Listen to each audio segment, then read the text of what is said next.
hear ye. Gather around, weary travelers and seekers of truth, for you have stumbled into the deepest, darkest vault of the realm. For you stand before the threshold of the content dungeon. Long have the masters of this domain toiled in the shadows, crafting the very foundations of the Empty the Bench network. And today, the heavy iron rises, and the secrets of the forge are laid bare. Behold your overseers and architects of chaos, the keepers of the keys themselves, Sir Callan McClurg and Sir Nick Morgasen. Steel yourselves as they pull back the heavy velvet curtains to reveal the grime, the glory, and the grinding gears of building an empire from the absolute depths. Enter at your own risk, for once you witness the making of the machine, there is no turning back.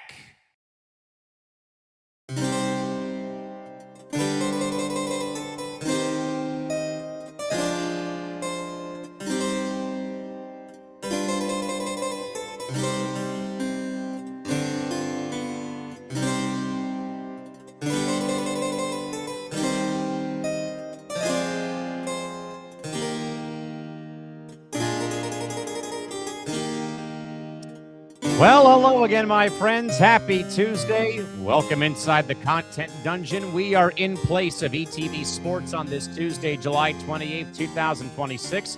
From the pits of misery of the ETB network, Nick Morgasen joining us as always. Of course, yours truly, Callan McClurg as well. Back alongside you for the next hour or two here across ETB, again in place of ETB Sports today.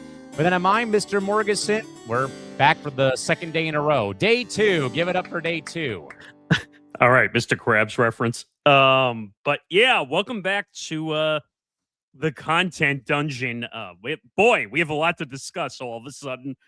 But since this show doesn't really have social media, at least not yet, follow the Empty the Bench network at ETB Network across all social media platforms. Twitter, Instagram, TikTok at ETB Network. Subscribe to our YouTube channel, youtube.com/ETB Network. Make sure to like, subscribe, hit the notification bell, and follow everything that we are doing. Sorry, I'm trying to get our show shared out because we were kind of in a rush. But we have a lot to discuss. Even some sports news we're going to discuss because we said, even though it's a behind-the-scenes show, we are going to react to some sports stuff that goes on, including a certain hockey owner who can't get his shit together. But boy, whose fault is that? Tom Dawden. I would say it's his fault. But boy, where do we want to kind of preview where this show starts? So we're gonna do From the Carrier Pigeon again. We're gonna get into some more breaking news that's happened. Gee, color me shocked in the NIL college football world. We're gonna get into that whole scenario. We're going to take you in the war room again. We're going to discuss our schedule and what's coming up, because by the time this show airs next week, we're going to be in August. Can you believe that? Is that unbelievable that we're going to be starting to talk about holiday schedules and all that stuff? Oh, and we get a break from content? Well, that'll be after the second week of December concludes. And actually, we'll have a week coming up that will be off for the whole network a week before the football season comes. So we'll discuss all that as we make it through our roughly 2-hour journey today. What else do we have? As we get closer to 3,000 watch hours, we're going to discuss everything that's going on in that world, where you're going to see even more. We're talking about more content coming your way with some really good ideas on the horizon, including a show where if you're like a Barstool fan, you'll understand where one of these show ideas kind of came from. Also, we'll talk some analytics. We'll talk about how the LeBron James news kind of threw everybody for a loop. Not just our network, but a lot of networks. It kind of threw a loop because the news kind of dropped, I think it was on Friday at like 11:30 Eastern. Approximately is when the news kind of dropped. So we'll get into all that. But I think we need to start with some breaking news first, right? Let me see. Where are we at here? Where are we at? Oh, here we go. Do you want to talk about what we just came across with Tom Dotton and the Blazers? Yeah, there is some breaking news, though, courtesy of our carrier pigeons, though. Yikes. This broke right as we took the air, though, Nick. And per the Sports Business Journal, Tom Dundon, a.k.a. El Cheapo, reportedly explored pursuing the NBA expansion bid for Vegas before determining that the Blazers represented a stronger long-term value at $4.25 billion per sports writer John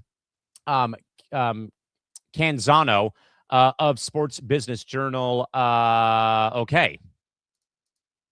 Yeah, again, color me shocked because Tom Dotton has been a complete dumpster fire since he bought the Trailblazers. Great owner for the Carolina Hurricanes.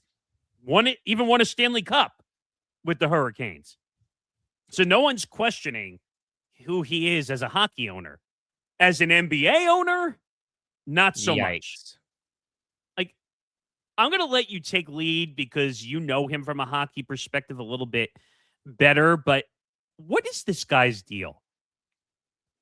I don't know what the deal is, Nick, and this is what always scares me a little bit when we have owners who have their hands in so many different ownership, I like sports ownerships, like in a way like the Cronkies, for example, have their hands in the NFL. They have their hands in the NBA, the NHL, Major League Soccer, the National Lacrosse League, the EPL, with all of their endeavors. That sometimes you wonder, Nick, if there's owners out there like Tom Dundon, for example, who put more time and effort into one franchise and they leave the other one kind of high and dry. That's kind of been a little bit, I would say, some small concern that I personally have whenever the Padres do, in fact, have this sale get confirmed within the next week to, Jose E. Feliciano and his wife, Kwanzaa Jones. The fact that Jose already has ownership via his capital firm in Everton of the EPL of Chelsea, I should say, or one of the two. Does one team take the priority over the next team? And I would hope that's not the case. But this, I think, though, does happen every so often, though, Nick. And I agree, though. But then again, though, let's also forget, though, this is the same man who had the AAF's blood on its hands, though, Nick, when the Alliance of American Football collapsed after 50 days on the job, and he was the richest owner in the league to take on the payroll of all of the 8 teams, though. And then that league suspended operation after 52 days on the job. So there's that part of it. There is the part about the Hurricanes winning the Cup for the first time in 20 years. I mean, they've been building towards it. But then, though, it's the controversy. You leave off staff members who've been working for the franchise dating back to their time in Hartford, Connecticut, to put your wife and 4 or 5 children on the Stanley Cup when they did nothing to help you win the trophy in the first place. So that's probably the biggest overstep that I've seen Tom do. But I think, though, overstepping every boundary, though, Nick, in the NFL or in the NBA, I should say, though, regarding how this whole thing with the Blazers has just gone south. Now there's more reports, Nick. Are the Blazers going to be out of town, in 4 years? Their lease runs out in 4 years. And a lot of the Portland beat writers have, in a way, already begun to dig the ditch to bury Tom Dundon alive or dead in that grave because of how he is overstepping so many boundaries. Again, with that, bogus contract offer for Thiago Splitter, $1.5 million for an NBA head coach, not flying the guys that, were called up from Rip City Remix in the NBA G League saying, oh, if this is the NHL, we don't do this sort of stuff. So I get you bring mentality from one league, though, but you can't let that stop you from giving the same time and effort and energy. Nick, Isaiah and I had a saying 6 years ago when we were working and doing content together. It was called keep that same energy. If you make a take and it's wrong, keep the same energy to say, hey, I screwed up, though. Same goes for Tom Dundon. Keep that same energy. If the Canes are winning, then he should have the same energy to give back to the people of Portland who have supported this franchise since the late 60s, early 70s. Despicable. But that's why you're seeing more teams being run by, what's the term I'm looking for? Private like equity. The Dodgers.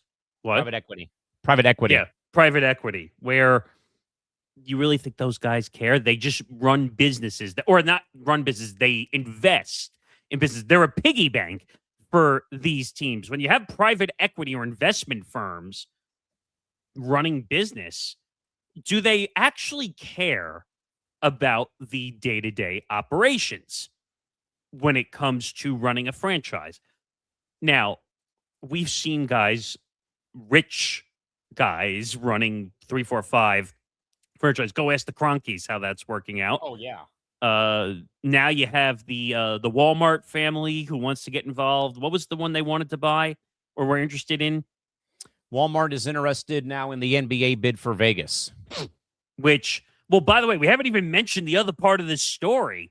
That they rejected a Vegas move, the Trailblazers, didn't they?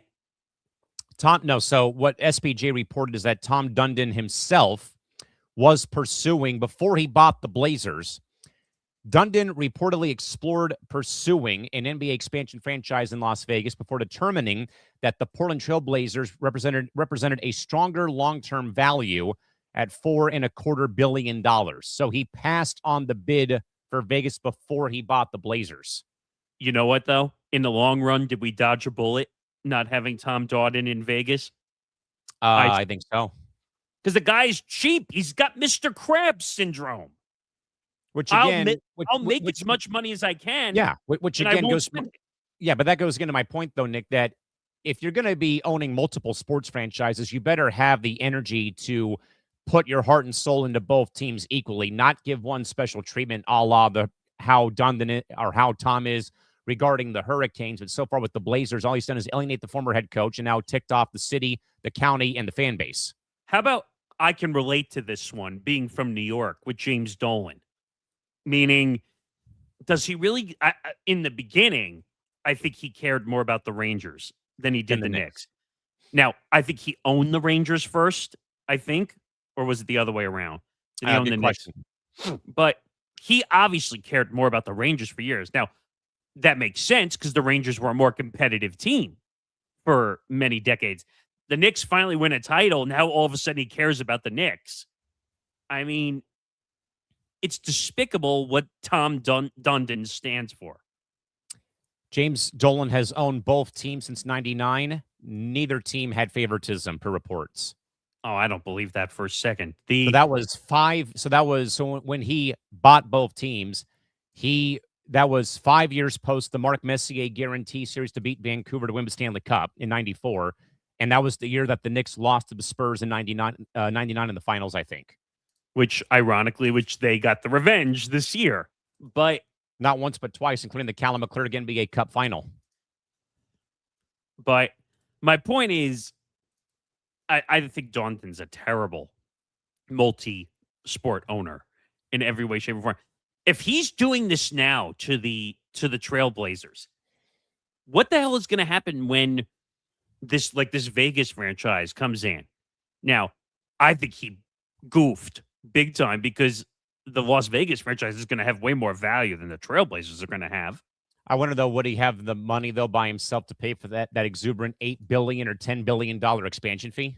First of all, anyone who thinks that one owner is footing the bill for an expansion fee, that's laughable. There's not, like, everyone says, oh, George Steinbrenner footed the bill completely for the Yankees. That's wrong. No. It's wrong. I think CVS originally had the franchise, and then he bought a majority, which makes him the majority decision. Same thing with Dundon. He's the majority owner of the franchise. And if I remember, I looked this up, and I want to see if I can find it. The ownership percentage for the Trailblazers. So he's 80.1% controlling stake. Oh, so he is going to own 100% of the franchise eventually. George Steinbrenner was the head of a 12-member group that bought the Yankees from CBS for a staggering $10 million back in '73, which was a lot back then. And now they're worth close to $8-9 billion when I last checked in valuation. But so the plan is he has 80% right now currently, and he's scheduled to have the other 19% transferred within the coming year or two. You were close, by the way. The Yankees, per this year, per Forbes, $8.5 billion franchise value, which is insane. Buying it for $10 million at the time, but I don't know, man. Like I don't trust. I think he's going to run this franchise into the ground. He's already having it out with the state already. Yep. The city, the county, and the state about Moda Center. Where they were offering a 10-year extension or something and he basically said, "Get lost. I don't want to deal with you." Yep. Essentially, like, how does that make any sense? It doesn't. Nope. I don't know how to feel about Dawden as an owner, but this guy's going to destroy a once proud organization and has a great fan base, and they're going to do bad things, and he's going to turn it into Cheapy McCheapskate. And Hey, I ain't cheap. I'm generous. Yeah, that's literally what Tom Dawden feels like. You almost ripped a guy's arm off over a penny. Thanks a lot, Mr. Squidward. I could always count on you. Yeah. But that was kind of more off the breaking news front. All right, should we get into the show? Yeah. What else have the carrier pigeons given us? Let's see what we got here. So Michael Lombardi on paid administrative leave, UNC under investigation. Plus, Kyle Shanahan says he's at fault for a car crash, which, by the way, the Niners were hiding for about how many days? 7, 8, 9 days? I think they said 11 days. Which is insane to hide an accident for that long. So we get this news. You and I actually talked about this yesterday on ETB Sports, which would be on right now if it wasn't for the schedule change. But I think you and I are not surprised again by the whole Michael Lombardi situation. And again, we're going to have to talk about this tomorrow too. So if we don't get it, if we're not sick of these topics by tomorrow, but Lombardi, and it's amazing. You said it well, that the black cloud follows Bill Belichick wherever he goes. It's like, when are people going to learn and say, hey, maybe we shouldn't bring this guy in anymore? Right? Yeah. I mean, and I thought that, though, Nick, when UNC made the hire of Bill Belichick, was that this is the big name out there. It's a splashy hire. When's the last time that UNC football was even talked about in the same breath as their basketball program or field hockey or soccer? Never.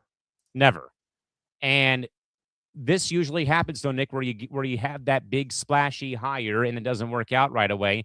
And I think the parting shots I will never forget, Nick, was the first game that they played with Belichick at Chapel Hill. They had a huge lead. They blew it. And just watching all of the students and all the fans walk out of the stadium in the third quarter, and I started laughing my ass off. Yeah. I mean, look, I brought it up to you yesterday on ETB Sports. He was traveling to Saudi Arabia before the season was even a thought. I think it was before the schedules were even released.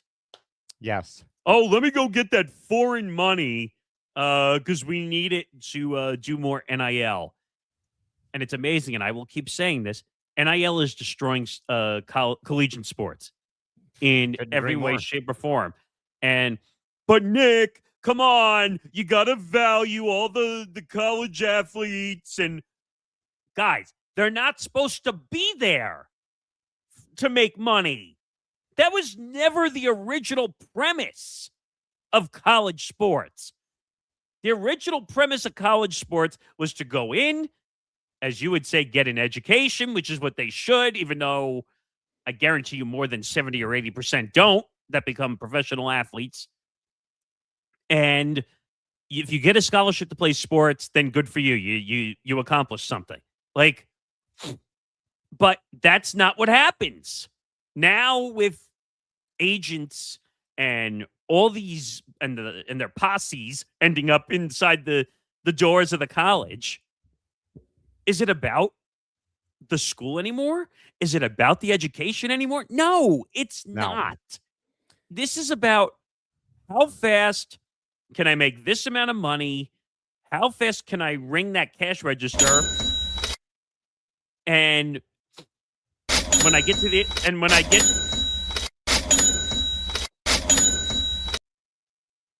When we get to the NFL, I can take my endorsement deals with me now to the NFL. You saw that, right? Where college basketball players and college football players are now carrying over their endorsements. Now they don't even have to get endorsements anymore because they're showing up on the college football and on the campuses. Yeah, and I think the first real notice of that was when Caitlin Clark joined the WNBA, when she had the Gatorade sponsorship, the shoe deals, you name it, that all came from college. Was that the whole Kobe thing also? I couldn't tell you. Well, she had a relationship with Kobe before he passed away. Evil Sponge. Take him away, take him away, take him away. Calm down, son. It's just a drawing, not the real thing. But NILs are destroying sports. And now it's leading to problems in the professional world. Because these young guys are heading into the NFL pompous, egotistical, like they're not rookies anymore because they're walking in with millions of dollars. Like they're already a seasoned veteran. And that's a problem. I mean, NFLs are destroying collegiate sports. I don't know what else to really say here, but Michael Lombardi is probably going to lose his job because the reports are that it was a former front office, and I can't believe we're saying this about college sports, former front office employee at University of North Carolina that probably was working for the NIL collective or something, claiming that there was alleged misbehaving going on behind the scenes and HR is involved. And when you say HR is involved, that's all that's going to happen. I don't know. How do you see this? I don't know what to say anymore. NILs are destructive. There's not much else for me to say. You know, having worked in Division I athletics, and I'm the one that usually makes the announcements about please give your money to the NIL collective for the University of San Diego. I'm just like, there's like borderline dread that I'm even having to do that, but of course I have to, otherwise I don't get my money and I get fired. But still, at the end of the day, though, like, I mean, this is like the dark side that we're seeing, though, Nick, in real time about how, you know, college athletics has become almost unrecognizable. And I think that I saw some quote from FOS today that basically now college football is your NFL minor league system. Like you're never going to have, the USFL, whatever it's called, the UFL. That's never going to be your true pipeline for talent. Neither is the CFL. Your pipeline now for minor league football is going to be the college realm, and that, the college realm will be, in a way, doctored around like this, where kids are getting paid these lucrative, contracts, to play 1 year at one college, leave, go somewhere else, leave, go somewhere else. And, keep on, eat, drink, sleep, repeat, basically. And it never ends. Where, again, I made the point yesterday on ETB Sports that that if that's the case, then you need to be loyal to a university for at least 2 years before you can move, unless there's other circumstances like your coach gets fired and they take a job somewhere else because they brought you in to the school. And I also think, though, that if a player does leave, the school who gets them is required under my rule to give financial compensation back to the school that they came from. Well, that was the thing I had said to you originally on Press Row, that if you are given an NIL deal, if you're lucky enough to get an NIL deal, and people are going to say, oh, Nick, you're being selfish. No, if you are lucky enough, because that means the university values you for whatever money that you're going to generate, then it's like signing a contract in professional sports. To be honest, I don't think we can call college sports collegiate eligibility anymore. I just don't think we can. I think we've grossly crossed that line, dangerously crossed that line, to where you're earning money while you're supposed to be at a collegiate institution. How can you have collegiate eligibility anymore if you're earning endorsements? And not just that, Nick, look what we've seen, though, with like 6th, 7th, 8th, 9th, 10th year seniors who are like in their 30s playing college football, like the quarterback from UTSA or better yet, Trinidad Chambliss. Yes, that's the name. I couldn't remember it. But Trinidad Chambliss, who went to the Supreme Court Like, are you kidding me? Over basically trying to collect extra NIL money to get a 6th, 7th year? That's like AARP in college years. Or it's like my pension. Like, yeah, what's next? Are we going to see NIL pensions because guys are going to... Oh, I'm sure we will, because Stanford University is forming a players union for football starting very soon, and apparently their lawyer says that CBAs are the future of college athletics. Like, what are we doing here? Stop. It's never going to pass. And you want to know what proof I have of that? We've seen multiple schools try to form together a union. USC, Dartmouth. How many have been successful so far? 0. You know why? You think schools are going to allow that? No. Do you know what a union, and I only know this because I know from some of my family friends, like, who've worked at supermarkets for all their lives. You have to be in the supermarket union. Well, at least out here, it's the UCFW Local 135. Right. So, or UFCW, I should say, the United Food and Commercial Workers Local 135. So when you work in a union, that means you only work a certain amount of hours. You're guaranteed this, you're guaranteed that, but then you have to follow a schedule on top of that. The school's never going to agree. The school has to agree. You can form a union all you want. If the school doesn't accept the union, then it doesn't really matter if you have a union, because the school's not going to see it. I worked in radio for 4 years. Okay. We were a union shop. I was never part of it because it was a little bit before my time. What do you think the radio station did? They killed the union. Yep. Because they didn't want to deal with, like, paying overtime for extra hours. By the way, in radio, when you work overnight, there's supposed to be time differential when you work overnight in radio. This is very inside baseball, but stay with me. I have a reason for saying it. So I worked 11 p.m. to 6 a.m. Eastern for almost 2 years. I didn't get any time differential pay ever. If there was a union shop inside of that, they would have had no choice.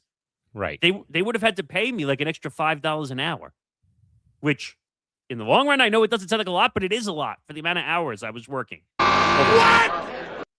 Also, they would have had to make me full time because of the amount of hours I was working. So when you have no union, they basically said, you're going to work 37 to 38 hours a week, and we're not going to give you full time. They got away with it. That's what I'm talking about, people. The school is never going to allow a union, ever, because then that means they have to provide benefits. They have to provide this, and the other thing to be sufficient with whatever the union rules are. And it's almost like what Major League Baseball is going through right now. You're going to have to create a CBA, a collective bargaining agreement, which the school is never going to agree to. Ever. Now, I don't know, man. I think Lombardi is going to be out of the job. There's no way he survives. At least I don't think he survives, right? No way. Like, I don't think so.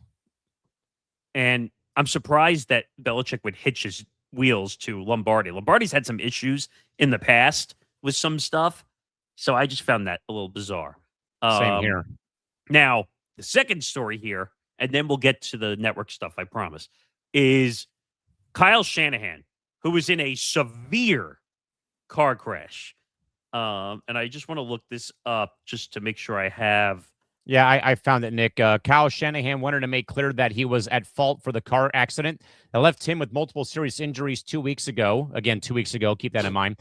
Speaking candidly and publicly for the first time since the crash, Kyle spent about half an hour with a handful of Bay Area reporters talking about a CHP collision report that he says erroneously assigned blame to a female driver for the accident, with Shanahan saying a part on Tuesday that I hit her and don't know why it was reported that way on the collision report database. The police report doesn't say that.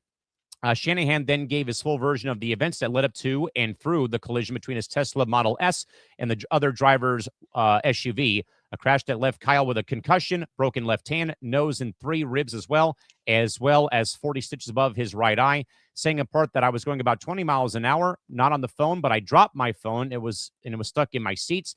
It's on my lap and slid off. I went down to look for it and took my eyes off the road for 2 seconds. And as I was coming up, the airbags hit me in the face and they broke my nose. And then they said the visor really gashed me. I took my eyes off the road looking for my phone and my car veered into someone else.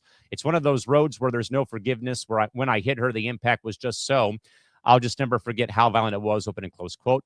Now, this accident, though, folks, took place at 6:12 p.m. Pacific time, July the 14th, practically, I'd say 13 days ago. And we're first finding out about it. And took place near the intersection of Alma Street and Hamilton Avenue in Palo Alto, California, near Stanford University. Per the collision report, Kyle was traveling southbound with the woman traveling northbound at the time of the collision. Kyle was coming home to his home in Los Altos, California, from a chiropractic appointment in nearby Menlo Park when the accident took place. Officers on the scene told him he was traveling about 20 miles per hour in a 25-mile-per-hour zone, so he was under the speed limit at least. And he did not believe the woman to be speeding either, as both drivers were moving with the flow of traffic. But Shanahan's vehicle veered off the road when he took his eyes off the road and was sent to Stanford University Hospital, where he was there for roughly 8 to 10 hours. Okay, so just a word of the wise. Now, Callan, you don't drive, right? No. Okay, so I've had my license since, I forgot when you can get your license. Was it 18? I think you can get your license. Out here, you can get it. I think out here in California, you can get your permit. I think it's 16, and then you won't be able to get your license until you're 18. I think out here in California. So I think in New York, it's permit at 17, license at 18. At least that's what I remember from me. And I remember, even though it's cliche, but I remember when you had to take those dopey driver's ed classes, which I can't stand. But the biggest thing they tell you, number one, why was he even on his phone while he was driving? Why is it in his lap, though, is what I would also wonder, too. Okay, but forget that. Put that to the side for a second. But why did he even have the phone in his possession while he was driving? Why is it not like in the cup holder attached to the dashboard in some way or what have you? And I guess in your pocket is technically fine because you can't see it, but he was holding it in some capacity because they said it was on his lap. It fell over. Number one, and a lot of young drivers do this, and I see it all the time when I'm out driving around just to do simple things. People are like this. They're like glued to their phone while they're driving. And when you look down for 2 seconds, they even say a second. Yes. If you look down at your phone texting, you go the distance of a football field in 2 seconds when you're looking down at your phone. Think about that. Yeah.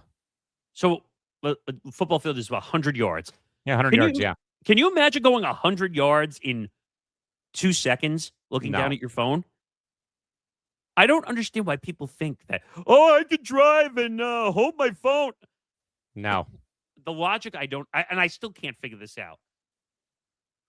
Like, how can you go like this and go like this and just like, I wouldn't be able to do that physically, logically. I wouldn't be able to do that. 816 from Montana, too, like California. That's scary, man. Like, you're not even in high school yet. Yeah. Stuff like this is why my husband and I made the decision that I would take calls while the calls while you drive. Yeah, if there's someone else in the car, then yeah, you should. Now, for me, I have my Bluetooth.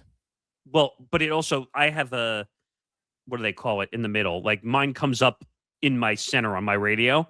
So and I push the button on my steering wheel and it comes through. I think you've heard me. Like I've called you from the car before. I never hold my device. I don't even care. Even if I'm stopped, sometimes I will not pick it up. No. Or not sometimes. I never pick it up. I never pick it up.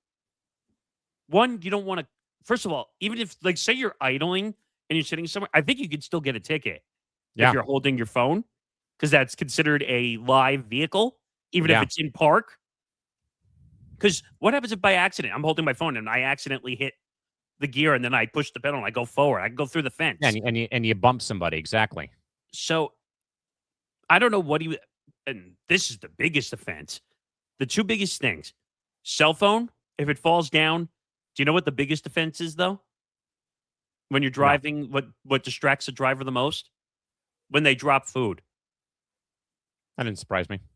So like the one that stupid video that they show you, they show it like someone was eating fries from the drive-through, and like it dropped in front of them, and they're instantly, oh, let me go pick it up, boom, and that's it. Like, first of all, if I'm eating in the car, which is rare, or if my mom will be driving, that's the only Sure. time I will eat in the car. Sure. But if I'm in a rush and I'm eating, if something drops on the floor, what do you think I do? Leave it be. Yeah. I do my best with my feet, though, to kind of like push it to one side so that it doesn't end up under my pedal. Because God forbid it sticks to the pedal and then you can't brake. Mhm. That's a whole different situation. That's the only thing I will do. I will kick it to one side so it doesn't get stuck. But I Right. will never bend down and pick it up. Ever. No way. Especially when you're driving, of all places. But I can't believe the girl got blamed Yeah, I think originally. it's wrong. Now, thank God, and I think Christie said it. Yeah, thankfully, Kyle Shanahan didn't deflect the attention, and he took responsibility for his actions. Which he should. If he's the one that was reaching out for Even cell phone. even refuting, like, why did the CHP blame her when it was my fault for this whole thing happening? Yeah, that doesn't make sense to me at all. But it must have been him because he's the one that took most of the brunt of the damage. Yeah. Because what? They said he had 3 broken ribs. 3 broken ribs, 40 stitches above the eye because the visor hit him when he collided with the vehicle and when the airbags deployed. Which also Broke his proves, nose. by the way, that he was bending over. Because if he wasn't bending over, he wouldn't have gotten hit by the visor. Yeah. Unless it was like all the way out in front of the steering wheel. I partially wonder if he may, if just before the accident, if he may have had the visor like pulled down to block the sun, too. To do that. Maybe. I don't know the full answer to that. Obviously, we won't know the full answer to that. But it's just unbelievable to me that these guys just don't think, or they think that they're above the law in a lot of regards. Now, thank God he didn't pull I can't remember the name of the coach with the Chiefs or with the Broncos, like that's totally deflected the whole situation. But you get guys who are big deal. Oh, I didn't do it. It's not my fault. And didn't Andy Reid's son get arrested for a DUI for the Super Bowl because he's had like that problem of doing that? Who? Andy Reid's son? I think so. Yeah. And then you had Eric Bieniemy's son, who just got arrested for shooting his mom. Yeah. Which I don't even want to know what goes on in that household at all. But those are kind of the from the carrier pigeon stories that flew in. I heard the bird like hit the top of my house over here, and he's were they wearing New York City FC jerseys too? I think so. Well, New York, New Jersey, because they claim to be from both places. No, that's the Red Bulls who claim to be from New York, New Jersey. All right, same difference. But the Metro Stars. I don't even know what to really say at this point. All right, should we move on? Yeah, go for it. All right, let's head into the war room. I'll let you kind of be the questionnaire, and I will try to answer these questions. So, well, Nick, we're at the very end of July, entering August. Of course, the baseball trade deadline comes first, but also so does the content calendar flip for the upcoming NFL and college football seasons. Where do things stand? All right, so a lot has happened since the last time the show was on. We've been working, you and I have been working around the clock to get schedules in place. And actually, if I go into our Slack, Tom, I think actually, or one of us, built the schedule. I have to find where did I put that in the general chat or the admin chat? It's the one where maybe the admin. Let's go and double check. Oh, I got it. Okay, here it is. So I started building out the schedule from Friday all the way through Sunday. Okay. And this is the football stuff, whether it's NFL or college football or sports betting as well.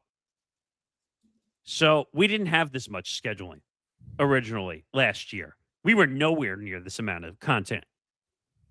So starting Friday, Unnecessary Wagers with Connor Rowland and Nate Miller that is staying at the 5 p.m. Eastern time slot. A lot of football. Connor very involved in football. Nate very involved in football. There will be some college football, but it's going to be a lot of NFL. And then that will lead into the football forecast. Originally 6 p.m. Eastern time last year. It'll now be 7 p.m. Eastern time. But if we want to talk about analytics, the later the shows have gone, the better they've done. Also, you avoid dinner time for a lot of us East Coasters out here at 7 p.m. And 4 p.m. Pacific time is not bad either. No. That's usually when all the first games of the day begin for baseball, the NBA, hockey, you name it. So it works out. Friday's also a good day because it's leading into the weekend. Like, get all your stuff in for the NFL. So Johnny Montalbano, main host of that. And then it'll be myself, Tom Lovano, Zambando, and Ben Cruz. And then when we need some others, we'll have some rotatings of others. Then we head over to Saturday. Now, grab a seatbelt because this is where the craziness begins. Would you agree? I'm hanging on to my chair for dear life. So we start the day with our college football pregame show with Gridiron Gridlock, which will be an hour earlier. That's due to Trevor's work schedule, but it still worked out. So Gridiron Gridlock with Trevor Williams every Saturday during the college football season, 10 a.m. Eastern, 7 a.m. Pacific, which means Callan will be sleeping and not thinking about college football. Yes. Then the only non-football show, because I have to point it out just because it's inside the scheduling. Of course. Fight IQ Puncher's Chance with Tom Albano. That will continue. The shows have been really good. We're not going to mess with it. 3 p.m. Eastern time, noon Pacific, because the fight cards usually take place on Saturday. So we'll keep that. Between the Ropes. Sorry, 2 non-football shows. Between the Ropes with Christy Wilson, 7 p.m. Eastern time, 4 p.m. Pacific. Then the rest of the way from Saturday all the way into Sunday is basically football mode. Forever Power 5 After Hours. But Nick, I thought there already was a Forever Power 5. What? There is.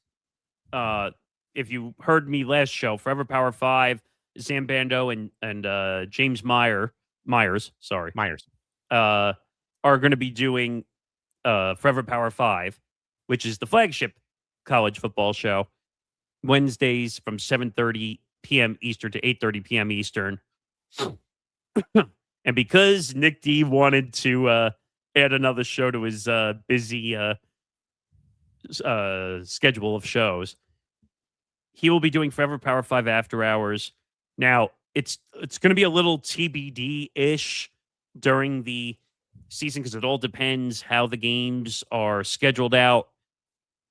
It'll be the start time will be somewhere, and bear with me when I say this, between 11 p.m. Eastern and 1 a.m. Eastern.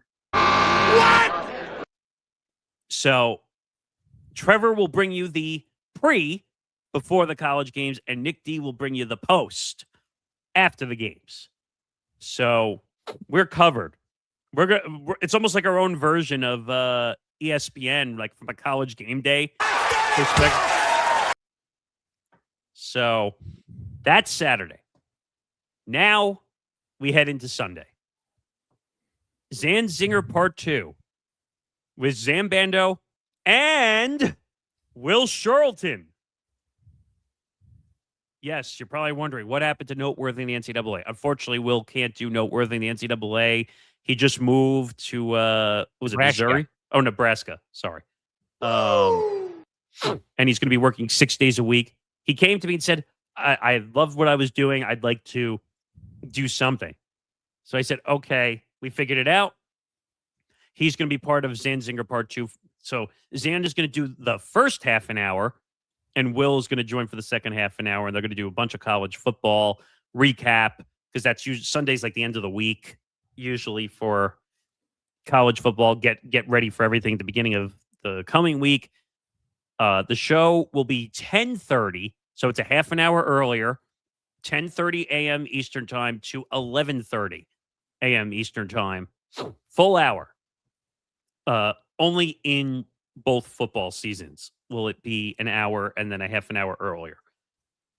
Then you get a half an hour break. Go get all the errands done that you need to go get done. And then Gridiron Gurus, which is right now in Friday off-season mode, will officially go back to Sunday and be our pregame show for the 1 p.m. Eastern time window. That's Grant Winsauer, Ben Cruz, Michael Rapolo, noon Eastern, 9 a.m. Pacific. Don't watch your crappy CBS or Fox or whatever shows. Come watch Gridiron Gurus. We have fun. If you're looking to get away from like the X's and O's crap and like you don't want former NFL players acting like Ryan Clark telling you that they know football better than everybody else, come watch this show. I know people are going to throw tomatoes at me for making that reference. Whatever. What? Then, new ad this year. Winners get money. It's our newest show. That's also with James Myers. I like him already, man. I think he's got a great personality. He's got a great like look at life too. I think he's going to be great. And then his friend, this was an original podcast that James was doing outside of here with his friend David Rajano. I have to ask how to pronounce that name because I feel stupid because I didn't ask. But that will be on at 3:45 p.m. Eastern time, 12:45 p.m. Pacific. Think of it as your get together before the second window, before the 4 p.m. Eastern time window starts.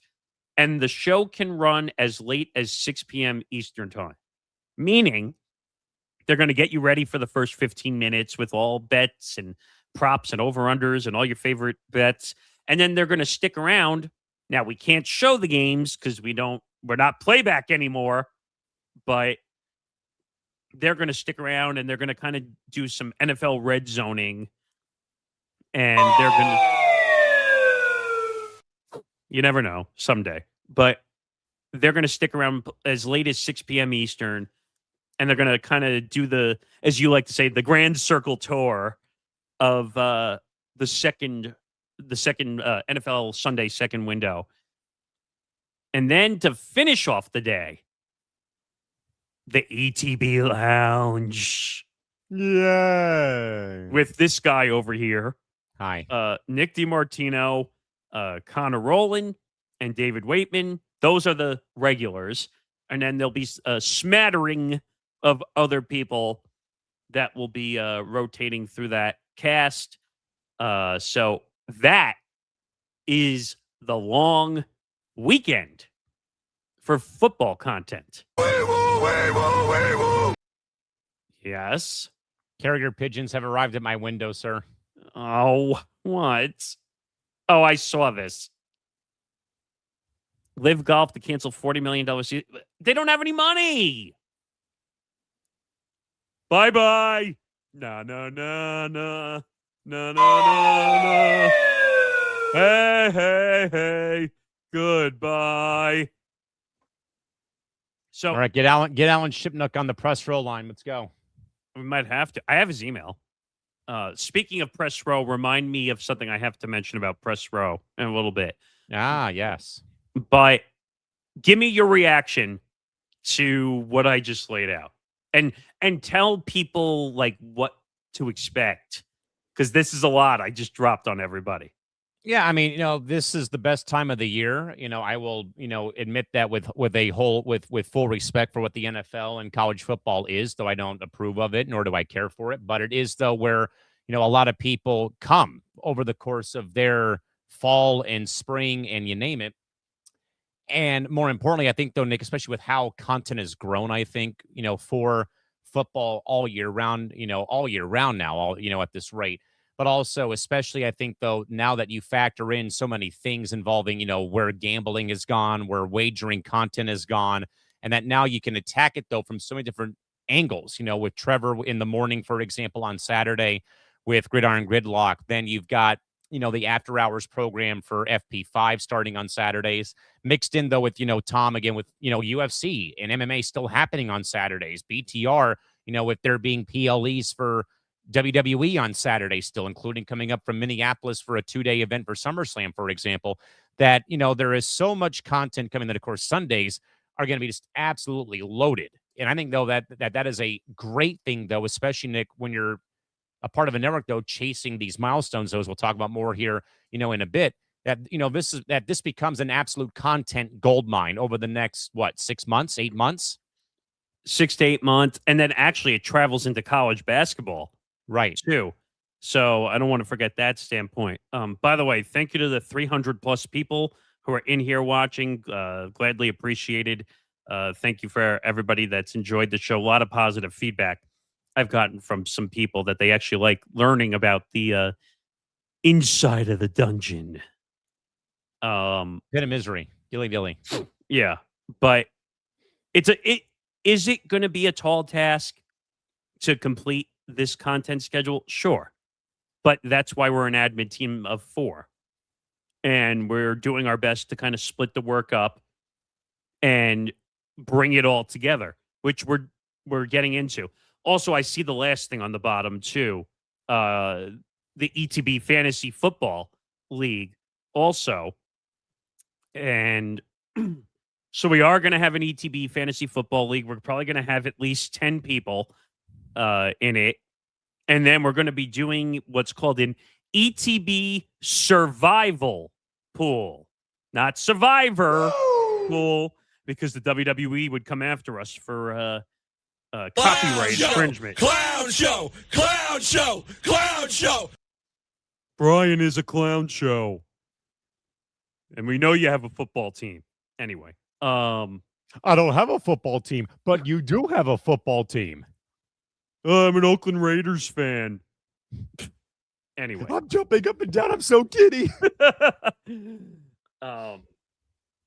But yeah, we are doing something. Yes, so we have a fantasy football league. You're going to see a ton of content from that too, which is going to show up on did I leave out a show too? Oh no, I mentioned Football Night on the Bench last week. Correct. Which that also coincides with our football scheduling on Thursday Night Football as well. So you're going to get so much freaking content, which is going to cover Sunday Night Football, Thursday Night Football. Friday, you're going to get our pick shows. There's so much freaking football content that you guys better come watch and like and subscribe to our YouTube channel and check it out, because you're not going to want to miss it. I promise you. But yes, fantasy football, we are going to do a stream, and we might have Callan just do the live voicing just for the sake of it, like right at the beginning. I would love to do a draft lottery to see who determines the pick. I'm in. Picks. I'm in. I got 10 bottle caps. I can write people's names on the front of it, and we can go from there. Yes, I'm in. I will not be pulling a David Stern involving Patrick Ewing, though. You can guarantee that. Yeah, don't put it in envelopes. That might become a controversy. But what else was I going to say? Oh, the survival ETB survival pool. Take that, WWE. I found a way around the loophole. So much content that your head will explode. Yeah, that's true. And no, we're not talking about slamming people on the mat, making your head explode. No. But yeah, the ETB survival pool is going to be a typical survivor pool, but we got a twist involved in the survivor pool. We're not using ESPN. We're not using Yahoo. We are using ESPN for our fantasy. What? But for this, we found a site that allows you to twist and make some rule changes to a survivor pool. Excellent. So the way it's going to work is you still pick teams for survivor, whether they win or lose, you still can't pick those teams again. That's the only time Right. you can pick. But in this Survivor pool, you get 3 lives. You get 3 strikes and then you're out? Yeah, so basically the earliest you could be out is after week 3. If you get 3 wrong, you wouldn't make it to week 4. But you're guaranteed. That would be me anyway. So You're guaranteed to make it to week 4 in some way, shape, or form. I like that idea. So we are going to have a lot of fun. You're going to see that content show up on Football Night and on the bench. Tom will share some of that content, like what's going on in our fantasy league and our Survivor pool and all the stuff that we have going on. They'll also preview small amounts to get us ready for the next football forecast that comes up on Friday. So there's so much football coming out of your ears that you're going to start throwing yellow flags, like just like penalty, too much content going on. So my God! That's kind of that scenario. Like I said, college football, you have plenty of stuff, like I said. And you'll get Zan talking on Bando's breakdowns, a lot of college football and college basketball. And so we're covered. I promise you, we are covered this time around. Any more questions before we move on?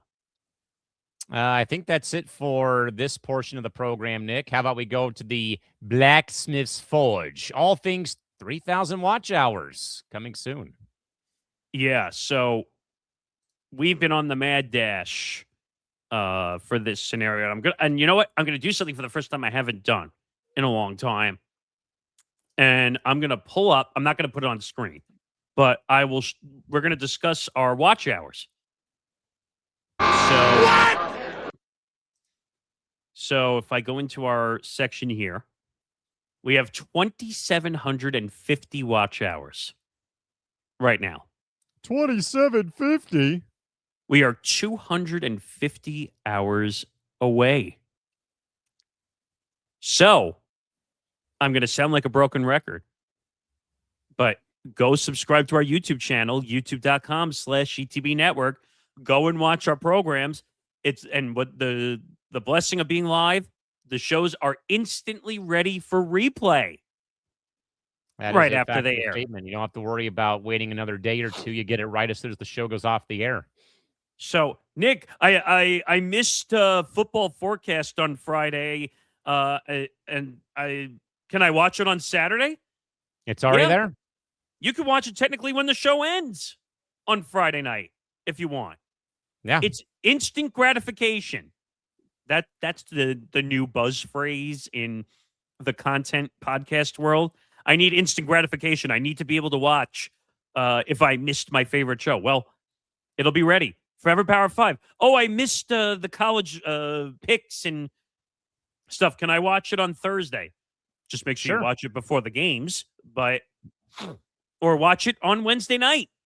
Or you're on the West Coast and you can stay up later. Watch it later. Everything is available. It's instant gratification, which is allowing us to get to the goals we need to get.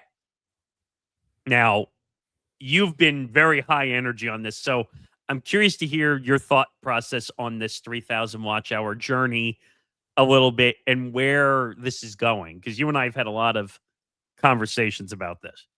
Is this one of those things, Nick, where you wish you were going live when this thing first started and maybe you would have gotten to 3,000 and 4,000 already? Oh, we would have been there already. We would have been there. At least 3,000. I can't say about 4,000 because it's still a little bit of a journey away. But what I can say is I wish we went live sooner. It also saved us time. Because I had and you know this from me sitting there. Who edited every show? You did. Every show. I had to spend the time putting in all the intros and the outros and the graphics and all that stuff. Now we just do the shows live and I don't have to do that anymore. You just wing it, baby. That's all we do. No, I'm kidding. We don't wing it. But yes, it's literally hit the start button, play the 5-minute video, play the intro, then you go and do your show or do your shift for an hour, 2 hours, 3 hours, what have you, and then you call it a day. The thing is, eventually we need to get to a point probably where we need to put outros in to be played because it looks awkward when you're just like you're just sitting there waiting for it to end. But you know what? We're on track. We are literally on track. Now we're going to be very close before the football season to the goal. I know Zan said on the first show that he thinks that we'll get to 3,000 or 4,000 by Halloween. I don't know about that. That's because right now we're about trying to do math 1,250 hours away from 4,000. I think we'll get to 3,000 before Halloween. I don't know about 4K though. By the end of the year, that would be great. Like New Year's Eve, maybe. It has to be before the end of the year, or else it resets. But we just got to keep going. I tell everybody here, Instagram stories. Don't just share my Instagram story from the network. That doesn't do anything. That's like sharing a carbon copy and not having a link to click on. Heartless, gutless, fucking shit, most godless, fucking gutless, fucking team. Oh, shut up, you. Your Mets suck. Speaking of Frank the Tank for the second, did you watch the video eventually of what I said yesterday where I did not, but I will get to it eventually. So he goes on and he says, oh, well, they won. They beat the crap out of the Braves, but the game just doesn't matter. What kind of Met fan are you? Because the Knickerbockers won the NBA title. Yeah, he's a fraud. He's a Net fan, and he turned himself into a Knicks fan. That's savage. That's imagine you doing that. I can't do that. As much as the Nets suck ass right now. Ugh. All right, we're off track a little bit, but tell me what this journey has been like just from the time we made that, or I was kind of recommending the switch and you kind of jumping on board to help me get it up and going on the live side. Yeah, I mean, I think, though, that's kind of like, we always talk about sometimes you get put into a box sometimes.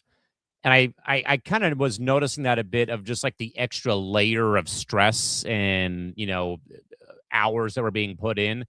I'm like, okay, because at the time it's like certain shows were live, like Press Row was live because of it.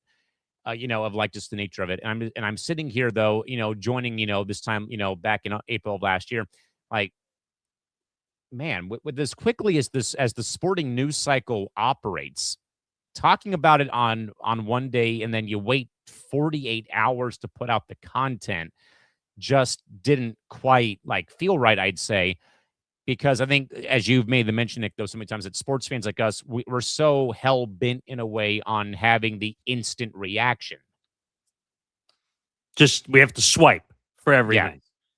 Yeah. But 2 days for a turnaround of a show is just not acceptable in some people's eyes. Like, and then you would have the curse of moving the goalposts, where every time they would do a show, like a half an hour of it would get wiped out because the news would change. I mean, could that technically still happen in some capacity? Yeah. Oh, sure. But now I think, though, that whenever news does break, as we'll talk about here in a minute, now we're able to recover much more better, I'd say, than being stuck in like the Stone Ages of, well, we better pre-record everything and then go from there. Yeah, it had to end. Like the recording stuff, it was too much for me to turn around and then do the shows. Now everything is already preset up. Everything is all ready to go. Yeah, now it's just you do the program, and then all you have to do after that is just mark down timestamps for social media clips to keep the convo going in between shows. Right. So it just made sense from a time perspective to make everything live. Now, do you want to kind of dig in a little bit to what we're thinking once that goal kind of hits? Yeah, I mean, there's some ideas for a bunch of like bonus content that would be for like members only or behind the 3,000 watch hour paywall. Again, that also unlocks merch lines. That also unlocks the badges, super stickers, and super chats that, again, was kind of popular a little bit on playback when Jen would join us, for example, and they had the power chat feature, which again was like, you kind of in a way got your comment moved up to the front of the line basically, and that money goes into our kitty and piggy bank essentially. So there's ideas for every program in some way to have some kind of bonus content, just depending on time schedules and ideas are lined up for that sort of thing to come down the pipeline. Regarding Press Row having their bonus hour, Cranium having a bonus hour, or mainly, I wouldn't really say like a bonus hour, but like just like bonus content, I think is the right way to go about it. Some interviews maybe that just don't make the show. Certain topics if they don't make the show, because you and I could ramble on for 5 hours on Press Row, and we'd look up at the clock and say, "Oh my God, it's 4 hours. What happened?" I could see that now being like bonus content in a lot of ways, and we have one of these is not a paywall show. Do you want to talk about the one that you and I are kind of a little giddy-ish on getting up off the ground? Oh, that would be is that ETB locked in? Yeah. So yeah, the premise behind this is, I believe, Barstool After Dark. Yeah. Is the main premise of it. But because we can't do this in person, we've had to, in a way, finagle this into a remote broadcast, like all of our shows are, because no one lives in the same area except for maybe Nick, both Nick and Nick living close by to each other, and Tom, James and myself living close by to each other. Tom living close by to Nick and Nick at night.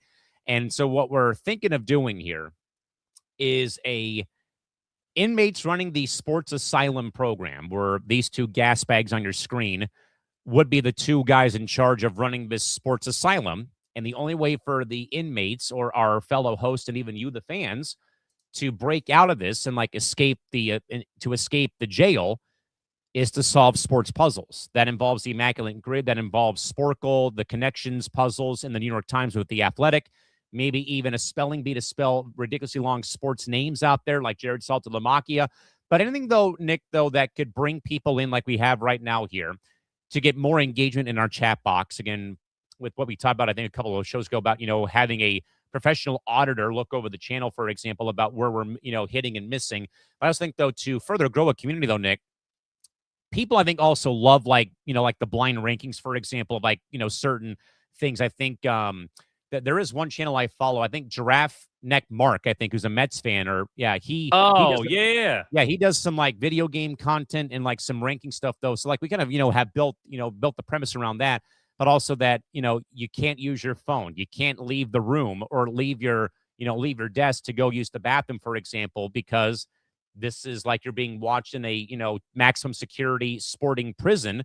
And the only way that the show ends or stream ends is if you finish everything without, is that you finish everything. You get through the gauntlet of what we laid out, though, with Sporkle, with Immaculate Grids, with, other things, though. And that, the viewers can also chime in and, give their questions or, give their answers, only, though, once per hour. I mean, this could go 90 minutes, Nick, or it can go 9 hours at this rate. Well, I hope it doesn't go that long, but I like the concept. It's a great. If you watch Barstool After Dark, I'm a Barstool fan. I watch a lot of stuff from them. But what's great about this is it's like the way Barstool does it, because they have content houses in Chicago and New York. Most of this is done in Chicago because it's a much bigger facility than New York is. And they basically put everybody in a room. One of the ones I loved watching was they did a challenge where, because they're sponsored by DraftKings, they had a golf cart, like a nice size golf cart. Yeah. And everybody had to put a hand on the golf cart.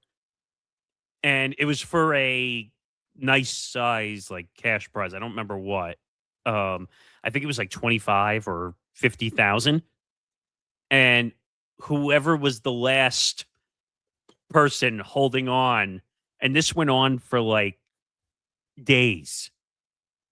So people were limited on their content that they normally do because they were holding onto a golf cart for days on end. They had a porta potty in there. You were allowed to use the bathroom, all that stuff. But they're allowed to eat and drink. Yeah, they would bring stuff in, but then they would do little twists like to give like people an advantage if they want a small challenge, like in the room. Like, but this went on for like days upon days upon days. But it was like for a $50,000 prize. So the premise was kind of, now we're going to have to kind of finagle a little bit because people are not going to be allowed to turn their screens off Yes. or mute themselves. But because when they're in the same room, you can watch everybody at the same time. This we can't. But I like the concept of the show doesn't end until the last situation is fixed. Now, we're not going to be jerks and say No. if you mess up a challenge, you have to go all the way back to challenge 1. No, you just have to go back to level to the start of the section of the gaming structure that you're in. So you don't have to go all the way back to level, to start off. You could just go back to the whatever you're on. You go back to the first one. What was that other idea I had come up with also? The keys. Do you remember? Yes. What did I say that was for again? Like if they win challenges, they can earn a key to avoid. I wouldn't say a full challenge, but maybe certain. Yeah, like it's basically like a do-over, basically. No, I would say like a dungeon key. They were called dungeon keys, and like say you don't like a certain part of a full challenge, like because there's going to be multiple steps or multiple parts to finish a challenge. So you could say, all right, I'm using a dungeon key to avoid this. Sporkle. Yeah. Well, no, I'm saying maybe not for that one, but like say you have one that has like 4 different parts to make up a challenge. You could say, I don't want to do step 2, or I don't want to do step 3. I don't know if that's how you had it in mind, or if it's just. We're still working on the format, but that's not until we get to 3,000 watch hours. I just think that one would be I want to see Nick D being stuck in a room. That would make me laugh. I don't know. Of our group, who do you think would be funny in those being trapped in a room? Well, I feel like Tom and Johnny would be sneaky funny. Well, Tom can handle it. I'm not worried about that. Johnny, I think, can handle it too. But I'm trying to think like who would be from like who would get angry funny, if you know what I mean. Like who would that? I think that would be Nick D. I think for sure. I'd say him. Christy could be funny, angry at times too. I think that would be great. There's so many. I think that one. Yes. I mean, I could be too, and I could just tuck water bottles like Don LaGreca. You and I purposely are going to like twist the wheels a little bit also. So like excellent. we might add some duality while the challenge is going on, saying you might have to complete an extra thing if you don't finish a challenge in a certain period of time either. I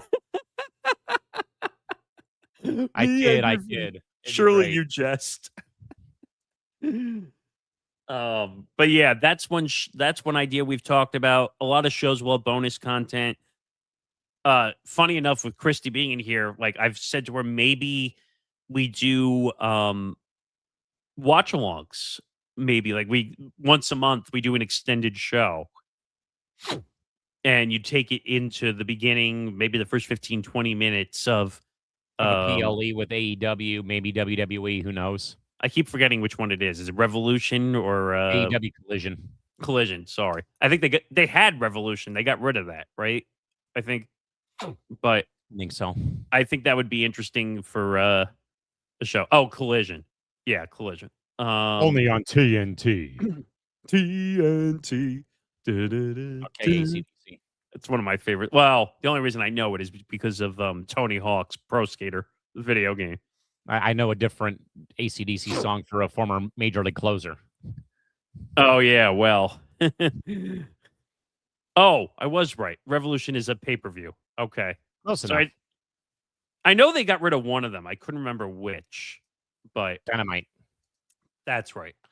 But I don't know. So what else do you see? Because we have a little bit of time to Yeah, I mean, so locked in's one thing. I think I have the working doc of what we've been trying to potentially do here. There's a lot on that list. I mean, there is a lot, again, like bonus hour for ETB Sports, bonus hour for Cranium. Oh, it was Rampage that got canceled. That's it. Rampage. That's the one that was technically taped right after one of the big AEW shows. I think so, yeah.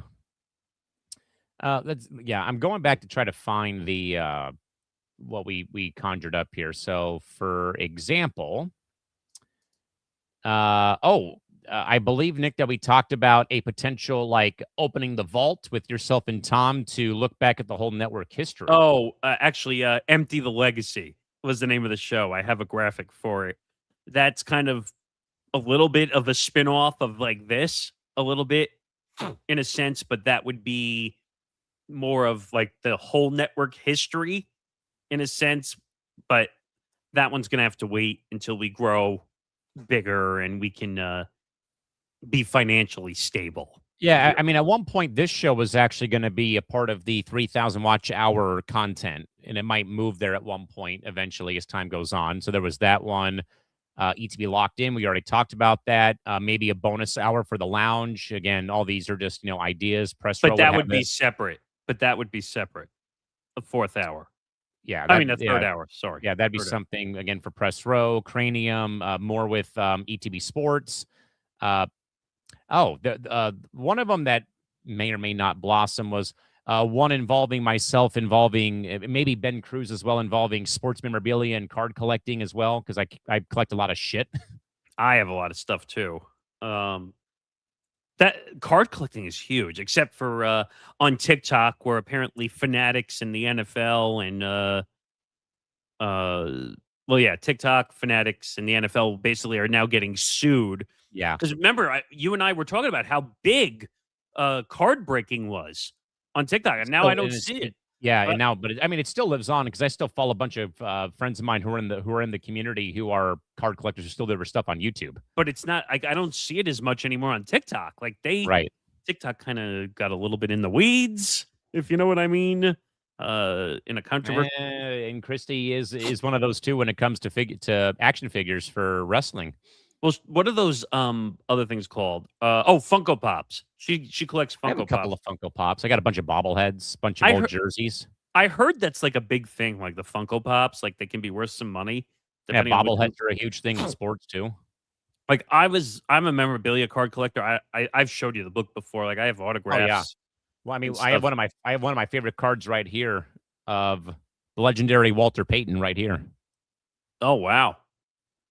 Show that to Mr. Grant Winsauer and Mr. Michael Rapolo and Zan and Will. Here, take a picture of it. There you go. It's all good. We can get it out afterwards. But yeah, no, we are on track now to do a lot of things, and now when we hit 3,000, that will allow us to hit some monetization and stuff. We also were thinking of members only members only streams too, for like a behind the scenes Q&A kind of in a way, or like another bonus hour. But also, Nick, I think the other big thing too that we've long discussed though when I first kind of helped out or first got here at one point is the 24-hour charity marathon. Oh, that was a big thing like that I had been discussing with Tom originally, and then we kind of blew it dead because there was really no way to do it originally. We were going to do it on playback at some point, then they went away. Now that we have YouTube, we would just have to break it up into 2 12-hour streams, because I think that's the longest you can go on YouTube without it shutting off. Yeah. I don't know why that's the case. They should just allow you to stream as long as you want. But yeah, that's one we have in the works.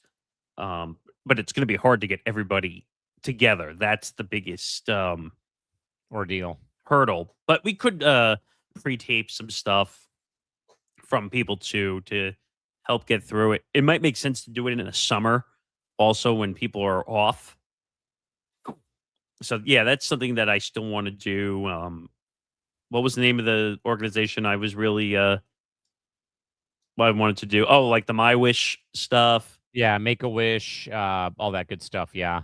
And then, I wanted to include the one because of the fires in California. Red Cross relief efforts, which, by the way, they're facing a massive blood shortage. And I got a thing I got a letter in the mail that you might be needed to come and donate blood pretty soon.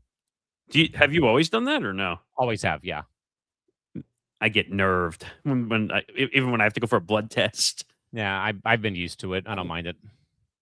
But those are the two big ones I'd like to look at. Normally, I only go to the blood drive if it's like for Padre tickets. So I went to the summer one last summer before Rodney passed.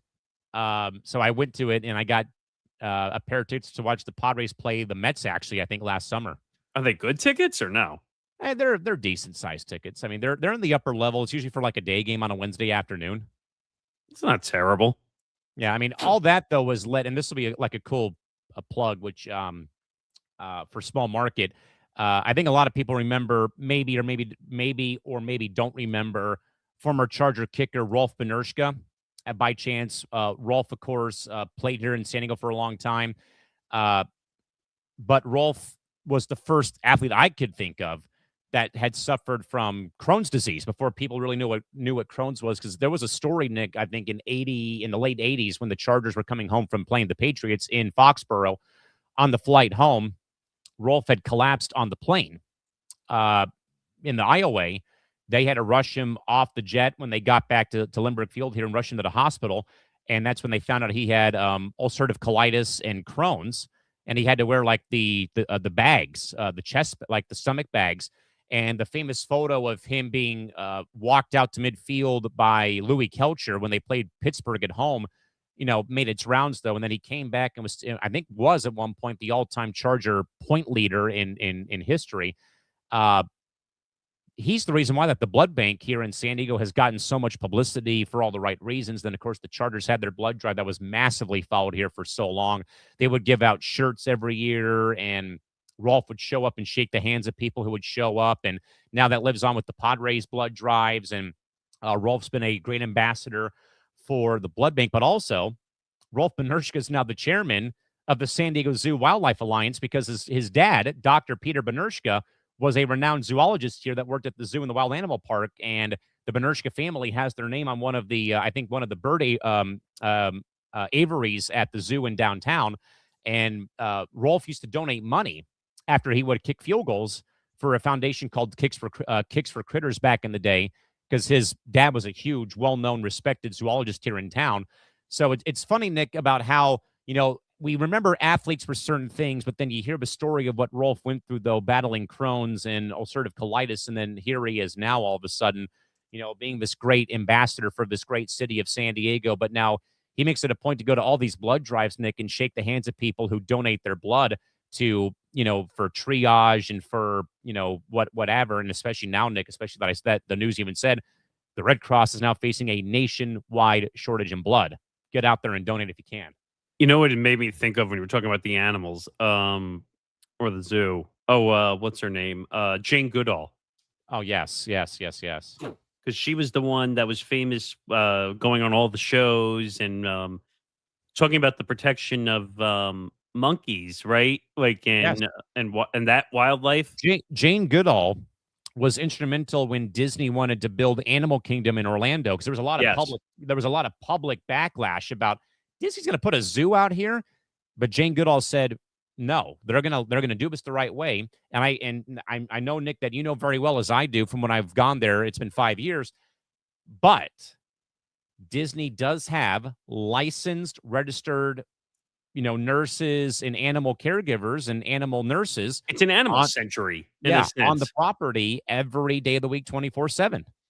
Yeah, they run it 24/7 around the clock. They're taking care of all the animals, and that's what I mean.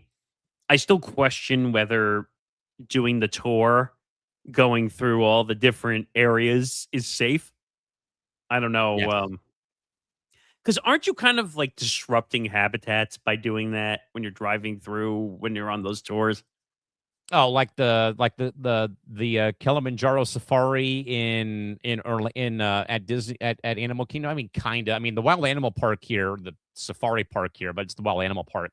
They have a similar thing. I actually happen to know a friend of mine who played baseball for my dad. He is one of the lead doctors on the property with the wild animal park, safari park, whatever the hell they call it. That he cares for the rhinos and the giraffes and the hippos at the park, and he's always sharing photos of all the creatures that are there. Same goes with SeaWorld San Diego. It's literally right down the hill from my house. I can hear the fireworks every night. And they're, I mean, I can, because I live like right above the park, but in a way about 20 minutes away from it though. But I mean, you go there, like for me, I go there for the beer and for the rides, like for SeaWorld. But I also, I have like it's not even a superstition. The first animals I have to see when I go to SeaWorld, for example, is the penguins. Every time I go there. And they're kind of in the back of the park though. They've got a bunch of, but also I think the cool part about that, they actually make the penguin habitat match Antarctica. So they're on the polar opposite of what we are up here. So right now you can go to the park right now here in San Diego. It is, let me see. It is, it is currently 77 degrees here in San Diego at 3 o'clock in the afternoon. And more importantly, the habitat for the penguins down there, Nick, is on Antarctica time. So they're below the equator. So that means it's winter time, it's freezing cold, and the lights are out down there to maintain that it is their actual habitat, and that they don't throw them for a loop, essentially. But outside of the interior aquariums, they have Magellanic penguins who live at the tip of South America. They can live without needing like cold weather. They can swim around and whatnot. So they're always the first group of animals I go and see. And I've not been to the zoo in forever, but of course the pandas have come back here from China, and the wait times are like 90 minutes or an hour and 20 minutes or whatever, because people here have long loved the panda bears here in San Diego. They've been a part of the advertising campaigns forever. And I remember, and this is a cool little tidbit, when I was in fourth and fifth grade, the city schools, Nick, required us to do a full week of class in Old Town, San Diego, right down the hill from my house here, where I live up in the city. So we did a whole week of stuff down there. So that was like the Whaley House, for example, all of the homes that were made out of adobe bricks and stuff, and the trolley system. So all that was a week down in Old Town. By fifth grade, you did a whole week of study at Balboa Park. So that was natural history. That was the Science Center, the zoo, the Automobile Museum, Air and Space, the Hall of Champions. For that went up in flames, and well, not in flames, but they moved it out of there for Comic-Con, for the Comic-Con Museum. But that you got a chance to experience your city from that perspective about where things were at. So by fifth grade, being in Balboa Park every day, you're smelling the eucalyptus from the zoo, because the classrooms are right by the zoo. So, you got to go to the zoo, see all the kangaroos, whatever. So, I mean, the feeling, though, of like driving through like the safari, for example, I mean, it's a little interesting, though. But when I was in Florida at Animal Kingdom, and we went by the giraffe encampment where all the giraffes were at, and, you're going on this bumpy road, and there's like 3 of them walking towards the vehicle. And our driver even said, ladies and gentlemen, get your phones out. This is extremely rare that the animals come this close to the vehicle. So I have a bunch of pictures where I was sitting of this giraffe walking towards the vehicle. And I'm like, hi, long lost cousin. Good to see you. I'm assuming, though, the rule is still in place that you're not supposed to feed and all that don't stuff. feed. No feeding. Well, I would hope that's a rule, because you have no idea what they're giving to these animals. But Exactly. I would be too worried, like if they started walking up to the moving vehicle. Ah! I'm like, no. I'd be afraid if it was like a tiger or the water buffalo charging towards you. Well, they don't have those there, I'm hoping, right? They have water buffalo. Yes, they do. I recall getting pictures of them. Yes. Jeez. Elephants. Yeah, I mean, like I said, it's important. We'd like to do these charity efforts. It's going to take a king's ransom just to. Yeah, I see what you did there. You're welcome. For a 24-hour charity stream, but I'd like to do like the My Wish stuff, or Yeah, Make-A-Wish Foundation's a good one. Make-A-Wish Foundation or the Speaking of the giraffe, I found a photo that I took of one of the giraffes. Hang tight here for a sec, folks. Yes, Oh, this is no. where you're getting your Nat Geo education today inside the content dungeon. There you Well, go. unfortunately, There's Jeffrey the giraffe right there. wait, Jeffrey the Giraffe, is this Toys R Us? Maybe. Please tell me you got that reference. Yes. I grew Okay. up going to Toys R Us like every Saturday. Yeah, me too. It's my almost cousin. Wow, that is a tall one too. American Heart Association's one for Christy. Yeah. Wow. Hey, an elephant. Hey, don't talk about people like that.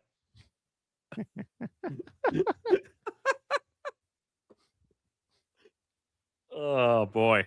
But yeah, that's kind of the inner workings as we get closer to 3,000 watch hours. The locked in show should be amazing. I think that'll be a cool thing. And eventually, if we get a sponsor, sports book, potentially, we can offer prizes for potentially if you get out of the dungeon, or we can also do a version of Locked In where one person has to survive. Oh, goodness gracious. Imagine that. And you have to do challenges the whole time. And then if it becomes too long, like if you get eliminated, then you're out eventually. Eliminated. And I'm telling you hey, the lounge is not open yet. It's too early. We never closed it on Sunday. Yeah, whose fault is that? Well, whose fault is that? Hi. I wanted to go to bed on Sunday. I've been very sleep deprived, taking care of his dog for 9 more days. That's almost like, speaking of, I just heard him in the background.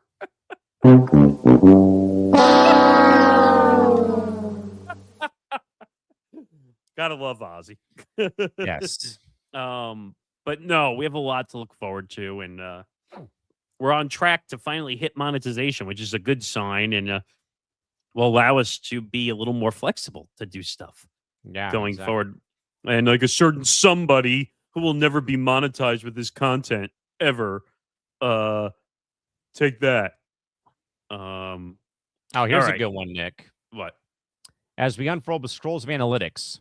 And this happens a lot, though. And I think this is why I think that the pivot going from pre-recording everything to going live is so huge.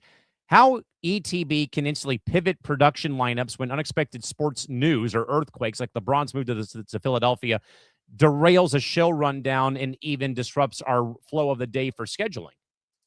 I mean, I can tell you where I was at the gym when the news all of a sudden broke at about 11:30 a.m. Eastern time. So you probably weren't even awake yet when the news hit. But yeah, we find out LeBron is ring chasing in Philadelphia. 2-year deal, $8 million with a player opt out after year one. We had a rush. David Waitman and myself got on as soon as I could get home. We did all that, and then our live shows following it, covered the news and did some reaction and all that stuff. But you know what? Breaking news doesn't conform to your schedule. Never. And I think people forget that too, where it's called breaking news for a reason. Meaning when it happens, you have to scramble and be ready for it. How many times did you and I do breaking news streams during the WNBA potential lockout period? We've done, those come to mind. LIV Golf nearly imploding under its own weight. Comes to mind. Brendan Sorsby getting not getting the first injunction also comes to mind. For me, I think the most one that does stand out for me is Jaylen Brown being traded to the Sixers from Boston. That was in the middle of like a regular news day for us. We were, I think, did we already do press row that day, or were we doing something? No, it was before a World Cup match for Team USA. Yeah, it wasn't a PR day, no. So I think it was definitely a World Cup match day for Team USA. And you and I were already in StreamYard doing something, Yes. Usually, we have a lot of, meetings that we do, shoot the shit a little bit and then get some work done. But then all of a sudden I checked my phone and I see an ESPN notification from Shams, breaking news. Jalen And I was Brown's like, what? When you said it, I was like, no way. yeah, and I like screamed like, Jalen Brown's been traded to Philadelphia. We got to get on this. And I think I said to you, at first I didn't believe it. I was like, wait, what? And I'm like, and then I had to go to my phone like we all do now. And I had to make sure it was the right Shams because now we have no idea. Believe me, it came from the ESPN app. Believe me. No, but I'm just saying, like when you go to check social media and you want to make sure it's the right Shams Charania because there's so many fake Shams Charania accounts out there. And it's like, oh shit. I'm like, there's the news. So now we had to drop everything we were doing, and I think Ben almost blew a gasket that day as a Celtics fan. I mean, I could have told you that. I don't blame him, by the way. I think I think the Celtics just totally sold him out for pennies on the dollar. But 1,000%. the NBA offseason is probably, would you say, is the big winner so far from a value standpoint? Yes. Like between all the moves, you had the Giannis trade, the Jaylen Brown trade, obviously the Kawhi news, which would be a trade if they ever, God forbid, figure that out with aspiration. Aspiration. And then obviously LeBron signing. I think the NBA has had one of their better offseason, what would you call it? Offseason media showings, 1,000%. I think. Because usually the NBA doesn't do very well in the offseason, except for free agency.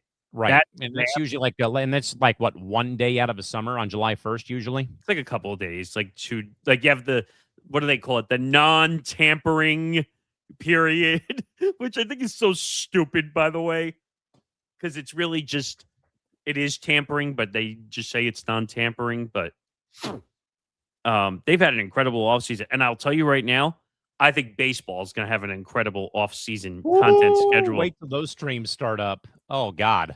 Because usually when the season ends, that's the end of the season, which is usually like first week of November if the World Series goes that late. But if there's lockout streams, it's not going to end. And I don't know if you saw the quote or like Tom put it on Slack. What? The Carrier Pigeons are bringing baseball injury news to the forefront. I don't know. What? Recently acquired Red Sox player Curtis Mead, IL, broken wrist. Yeah, he got hit in the wrist by a pitch. Wop, wop, wop. Trying to think. Jeter almost had that injury. I think he used to get hit by a pitch so much. What was I saying, though? Now I don't remember. What were we talking about? How the news day around here gets interrupted when there's breaking news. Right, but I don't remember the exact thing I was saying just now. But basically, just it's tough. Like breaking news is tough, and just trying to stay on top of it, and we have to make adjustments sometimes. Now, with having a live schedule, now like one of us can type into whoever's on live and just say, "Hey, this news broke." How many times have I typed into you guys for Lounge in the background in our Slack channel and say, "Hey, this broke. You might want to hit this because then it becomes potential clip content."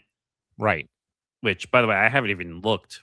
I need you to look at Lounge after we're done, like for clips, because I need it. Even if you could find one or two, like that's another thing. Like we're constantly taking our live shows and making shorts and stuff. So like we continue to grow our YouTube platform and our other social media. So people need to keep that in mind too. Like when breaking news happens with LeBron, we don't do it as much for the breaking streams because that's reacting in the moment. But and then you can pretty much guarantee that once the news breaks, like LeBron, for example, it will be discussed on every show. So Lounge already talked about it. ETB Sports talked about it. We'll talk about it more on Cranium on Tuesday night. PR might, from a business perspective, talk about it. Goalpost will talk about it. So once that news breaks, then everybody here gets their chance, I think, Nick, which I think is great. Everybody's to put their stamp of approval on it, though, from their perspective. Yeah, which is important. I mean, trying to react to the news as fast as possible, being in a 24/7 industry and being able to react to news is important because, again, the way we were doing it a while ago, where like, for instance, like we would record ETB Sports on Monday, and it wouldn't come out until Wednesday. We drop a promo on Tuesday. Like, we just got rid of all that extra work and said, why don't we just go live and do the show? It makes it Call so it a much day. easier. So, yeah, I mean, analytically, sometimes it's hard because you have to find the right title for people to find what you're doing. I mean, heck, the first, what was it, the first episode of Content Dungeon? What was that, the 1900 views, or was that the second episode? Episode 2 last week. Yeah, so episode 2. What was the big story that we were talking about that The caused ESPN layoffs. Oh, right. So it all depends on, I mean, 1900, it's going to be hard to get 1900, but we're doing great this week. We still have 335 people watching in here, and I see people going in and out watching on YouTube. Sometimes you just got to get within the algorithm. That's the toughest part of knowing what's going to drive people to watch. Right.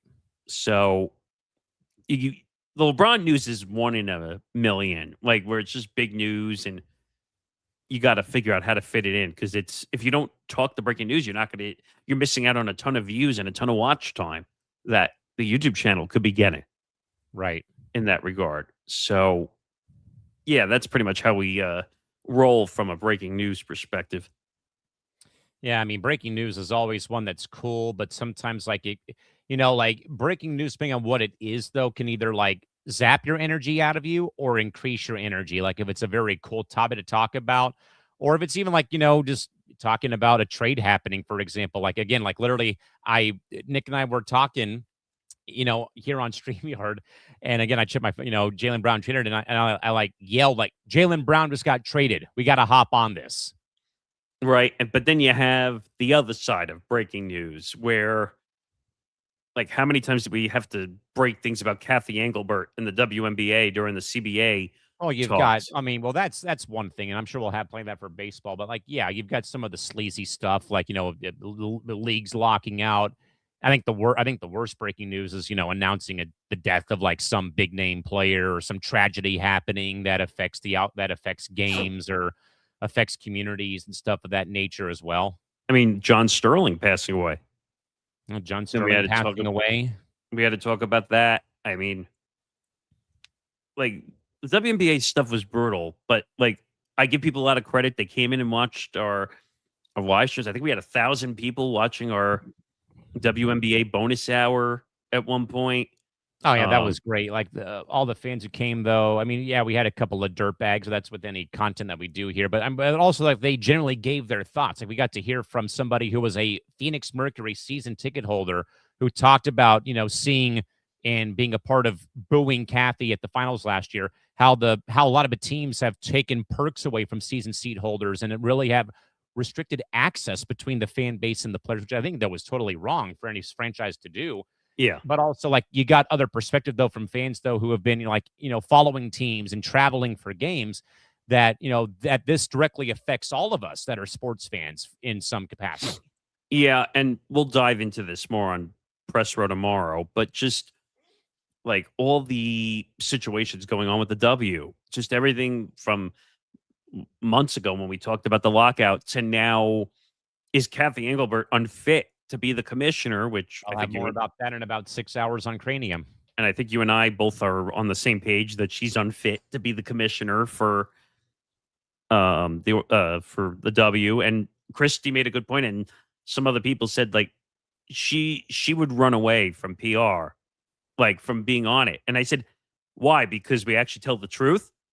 And I mean, if you need any indication, just go back and look at her leaving Dan Patrick high and dry last week. Well, and I don't know what to believe with that fully. And if you want to check that out, we talked about that on a couple weeks ago. I think it was 2 shows ago. where she claims her PR told her not to go on the show. And last time I checked, the PR works for you, not the other way around. So we're going to dive more into the comments also made by Asia Wilson and by Nafisa Collier, who I heard is she back on the court, or she's close to being back on the I think court? she's either back or close, yeah. Which I think is good for the sport, by the way. Also, I still think there's more fights to be had with the W, because her deflecting and saying she wouldn't say whether or not she was going to be the commissioner in 2027. Now, she is partially telling the truth because her contract is up. Yes. So I guess to say I don't know is maybe not a complete BS answer, but I'm afraid that the owners are going to say we want her back because that's what the owners do. Yes. Look at the NFL with Roger, for crying out loud. Like, how many times they keep giving him more money? Or you get a Beaker running the NBA who keeps now. I think Adam Silver does a better job than most commissioners that we have. Even though I think maybe he's a little too buddy with the players. Right.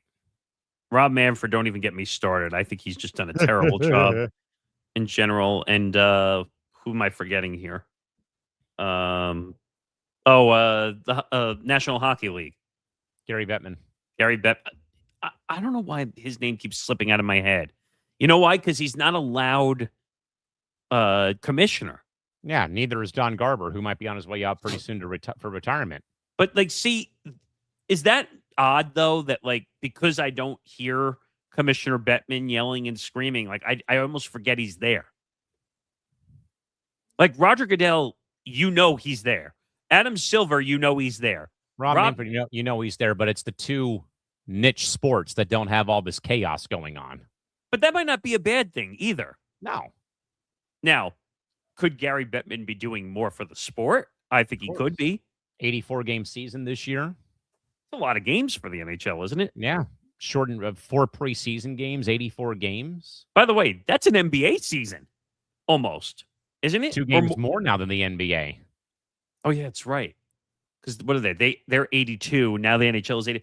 Who would have thought in a million years that the NHL would have a longer season than the NBA? Not the first time they've gone to 84 games either. Oh, really? Last time was the inaugural year for Anaheim in Florida, 93-94. Wait a minute. So they went less, and now they're bringing it back up? They went less because there was a lockout the following season that wiped out, I think, half the season. But I never thought in a million years that the NBA would be trailing in games, considering the NBA is making like 10 or 15 times more money. The NFL and NHL when it comes to total number of teams. Wait, say that last thing again? The NBA is also the NBA and baseball is still trailing the NBA or the NHL and NFL when it comes to total teams playing with 32.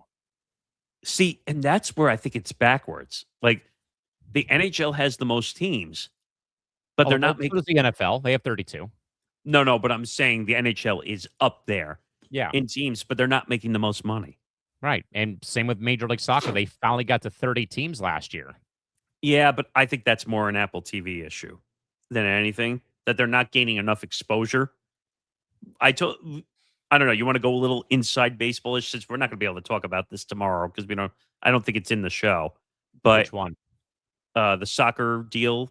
Did we put that in? They won $400 million yeah, that's in the show tomorrow. Oh, is it? Okay. But briefly, like the MLS is looking for $400 million a year deal. I don't know if they're going to get that. Not because I don't think they should. Let me be very clear. I just don't know if the market cap is there for them to get $400 million. I think if you're any soccer fan who wants to watch Lionel Messi play, I think you would want to have it on television. Speaking of Messi, did you see he's not playing in the All-Star game again? Yeah, well, that was already talked about beforehand, so there's no suspension or punishment this time around because of the World Cup. Oh, that's why he's not playing in it? Yeah. I still think it's wrong, though. I think the All-Star game is tomorrow on Apple from Charlotte, I think. I think today's the Skulls competition, I want to say. How does that not hurt soccer, though, that he's not in it? I know it doesn't mean much. I know it's an All-Star game. I get it. Yeah, but it's also not a traditional All-Star game either because this is MLS playing Liga MX, so it's Mexico versus the U.S. and Canada Well, tomorrow. that's because MLS doesn't have two No, we sides. have conferences. It's more of a thing that they do to measure where is the soccer ecosystem in America. Yeah, I don't. They've Been doing this for the last 15, 20 years, though. Yeah, why is that? I was going to ask you why they do it that way.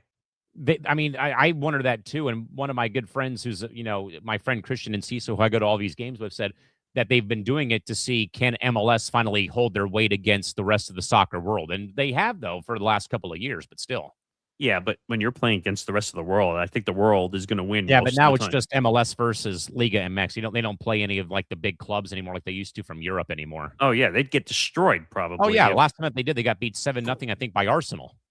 Yeah, that's not good. I don't know. Do they deserve to make more money? Sure. Of course, every league deserves to make more money. But I don't know. The Apple TV, I think, almost dismarketed them a little bit. Because is that where all the games were? Or no? Or like a high percentage of all their games were on Apple TV? Fox still has a deal with MLS for games on Saturday or like Saturday afternoon, for example, with double headers. But like I said, originally, before they removed the second level, that was a nightmare. Yeah. What was MLS thinking? Yeah, and I mean, there's one batch of my supporter friends. They travel in a van every game day, so they have a big fat TV like this is the NFL all over again, which I'll document more about when I get to my next game next month. Yeah, that they have a big fat ass, big screen TV in the back of the van with Apple TV where we can watch the early game windows, on Apple TV. I think even without the second paywall, I think MLS did themselves a disservice being on Apple TV. I really did. And also, by the way, the MLS All-Stars did beat Liga MX last year 3-1 in Austin. Sellout crowd of 20,000 people without Lionel Messi being there. Actually, I'm glad you brought up numbers. I don't know if you saw this. Did you see the W drew more? They drew the NBA All-Star game. Yes, outdrew the NBA All-Star game that was held in Inglewood, actually, at Intuit Dome this past February. And if I'm not mistaken, I think it was roughly 2,000 more, I think. Between 2,000 to 3,000, I think, yes. I mean, what does that tell you? I mean, now, Inglewood and Intuit Dome is not a huge stadium, right? Intuit Dome holds 18,300. Okay, so I think that's a little unfair. United Center, though, holds 21,000 people. Yeah, I don't know if that's 100% fair to compare them if it's a smaller stadium, but because you're the one who said like they can open it up even a little bit more. Which stadium is it? The one in Chicago. Yeah, they can open it up with standing room only. Yeah.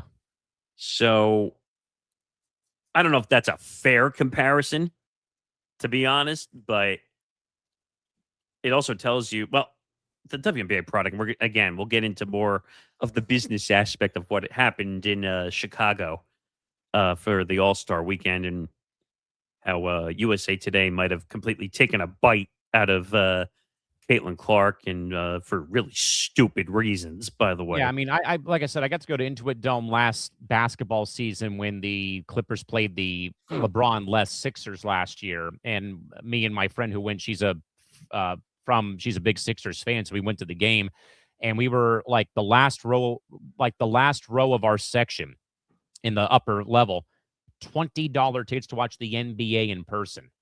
And the arena was beautiful. I mean, with what they've done with the plaza, you walk in, they got all this artwork. They have a full-fledged basketball court that you can go and take shots at beforehand. They got, balls for rent or whatever. And then you walk inside and you've got, everything there is on your phone. Like I show it off last show, I think, that you've got the way of like facial recognition, thanks a lot to James Dolan. But you also have you can have your game ticket, and all this is done via the Arena app, almost like the ballpark app for baseball. Yeah, your cards on there, your game tickets are on there, and you just walk through. You don't have to pull out your phone. Then you walk to all of the concession stands and the merch stands. You walk in, they charge you $1 just in case, and then you get it back if you don't buy anything. And then once you leave, then you get charged when you leave the building. Oh, it's like that Amazon thing you see in Yeah. airports sometimes. Like we So just literally, walk I in. went over to the concession stand about 2 sections over, grabbed the slice of pizza, or grab the. Oh, they personal put it pizza. out like on a Yeah, thing, so right? I went in there and when I walked in, welcome, Callan. Like literally, like they know they know your information.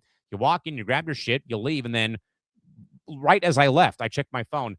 Charge for this Coors Light and this pizza, $20. There you go, without having to pull out your phone. Because everything is going self-service. Yeah. Now that's a big thing. Now, do they have workers or no? Oh yeah, they have employees there to check IDs, for example, for that. If you have any questions about how to navigate the store or navigate the app, for example. Is the concessions only self-serve, or do they do things where they walk around? Not what I can recall about in the upper level, at least, about people walking around that I remember seeing. Do they do walking concessions is basically what I'm I asking. think they do, but I couldn't tell you because we got that game late, sadly, because of traffic. So I'm hoping to get back up for a couple of games to go and really immerse myself at Intuit Dome. But I did go to the upper level merch store. They've got like 4 or 5 basketball hoops out there for kids to go and shoot at. They get the full court out there in the plaza. Is there charging ports like they said at the seats? Oh yeah, every seat has a charging port. You play the game. Next time I go, I'll document it when I. Yeah, you gotta. Because the charging port. Because my phone was about to die, so it charged it. Play all the games during the timeouts and stuff. And also the app. They have a thing called the Clipper Wave Makers, which is like so. The louder, so like you tack on like video game points. So like you go there, like depending on how loud you get, you might be able to win like $5 off merchandise or $5 off concessions, but they reset every season. So you have to, kind of go consistently. And then, of course, the other cool thing that they have there, being a soccer nut, they've got the wall. They have 51 rows of 51 rows of seats behind the opposing bench and basket. You can only wear Clippers gear or you can't enter the section. Like this is a soccer supporter section. And then they have a little area, much like soccer, where you have to, be standing all game, chanting and banging drums and doing stuff. But that again, you can win like free Chick-fil-A for a year. You can win free tickets to a future game. And all that is kept though inside the app though. But though, Nick, it's cool though, because I would check my phone like every time out. Hey, you just got $5 off team merchandise. Jerseys are $200 off. So I have a jersey that I got with that discount that has my name and number on the back of it. And I didn't get one that said LA, obviously, because I don't like the city. But I got one. It's like, this was a reason, why I think that I've gone that way with my NBA fandom. Because, toss aspiration and all that stuff out the window for a second. The fan experience and putting the fan first in this time frame that we're living in, Morgasen, when it comes to everything is so damn expensive, for tickets, parking, you name it. I think we may have paid $20 to park a block from the arena, for example. But then you go to the game though, and you have all these incentives though, like because I forgot what I did, but they have like sensors in your seat when you're making noise. Congrats, you just got $5 off your next concession, your concession stand purchase or whatever. It's like this is technology. But who wouldn't want to go to a game though, Nick, and get rewarded for your fandom towards your favorite team? Yeah, they don't do that enough in places. I mean, and I think that yes, we can, crucify Steve Ballmer and crucify Kawhi Leonard and crucify aspiration. But I mean, when you go that far above and beyond to say that the fan base matters to the organization and to the franchise and to the ownership and whatnot, that can go a long ways, Nick, even with all the shit that they are dealing with off the playing court right now in Inglewood, California. Yeah. I mean, it sounds like they care about fan interaction and driving fans to butts and seats is I'm re-downloading the app so I can go back and check like what I recall getting for like all these, much like Super Chats, Nick. You get fan badges whenever you go to a Clipper game, and you get rewarded that you can use that like a future game. But again, they all reset come the new season. Yeah, that's fair. I mean, they're trying to incentivize you to show up to more games and to keep you more involved. The more deals they offer, the more you're going to say, "Hey, I want to go on a Friday night, a Saturday night. Let's go to a game instead of going to a bar or or doing that type of stuff." By the way, because I just got back into the app, they still have a photo of Kawhi Leonard holding up the Clippers jersey, like showing off the team name on it. They haven't changed it yet. Still, Oops. Well, because he's technically not gone yet. exactly. Can you imagine if they say trade rejected and he's got to stay with the Clippers? Oh, that'd be something. But I don't know, man. It's God, I still have notifications from the All-Star weekend. I haven't cleared out of here yet. I couldn't make it up there. I was going to because my friend DJ Shauna from the Bucks was actually DJing the whole weekend, but it didn't work out with my schedule. Sadly, I was so pissed. That would have been great. As we've now hit the 2-hour mark for the content dungeon, we've talked a lot today. We got through a lot of things. We talked some breaking news. We talked some NFL college football and our schedule coming up, our fantasy football, our survivor pools. We talked about the 3,000 hour watch hour goal, which we are getting slowly or quickly approaching to do more things. We talked about some analytics. So, by the way, I just went back and checked my account. You also cross different levels with this program called the Wave Makers. So now I'm on level 2 after one game with 754 points. Wow. You also get all these little missions to do over the course of a game day, by the way. So let's see, what did I do? So here's all the ones I got from the game I went to against Philadelphia. Shop till you drop. Go to the flagship store or any Clip stop or shops and pick up any new Clipper merch on a game day. You earn points when you upgrade your fit. Visit any merch stop. And all merch purchases earn you 1 point. So $1 spent is 1 point. Buy your gear and then wear it. So that gave me 70 points on that game day, which was nice. And then what else did I get? Distracting the opposition for a free throw, which usually is the Chick-fil-A ordeal, but I got 60 points for when Embiid missed a couple of free throws. What is that? Just like screaming and like the censoring of the distracting chair? the opposition. Exactly. Play a game play one of the Halo game or the Halo board video games during the commercial break, which I did, or during the break. If you're louder than 85 decibels, you got points for that. Jesus. So they That's somehow, loud. so in the seat, they have sensors that measure how loud are you actually going to be during or how loud can you be during a game. Do they have what you were that got it or no? No, it's great. Obviously, it was loud enough to be over 85 decibels. Oh, that's funny. And then getting there half an hour early, and then if you played Candy Crush at halftime. That's what Candy Crush. I'm in. Yeah. So how many points is Candy Crush? Yeah, but all that was in one game day up there at Intuit Dome. Crazy. That is crazy. Yeah, what a show. We are just continue to do your part. Like, comment, subscribe, hit the notification bell. YouTube.com/ETB network. Subscribe. Help us to what we're doing. We're almost at 1,150 subscribers. So I'm jealous now.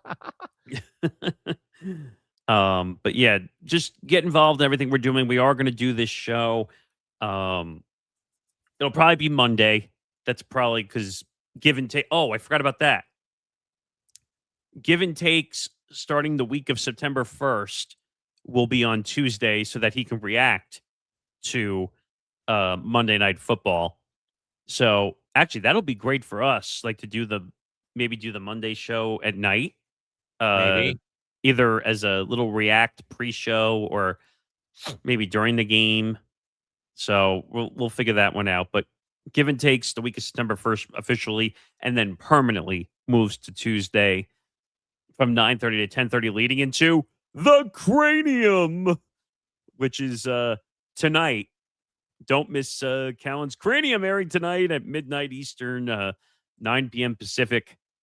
What's coming up in the Cranium?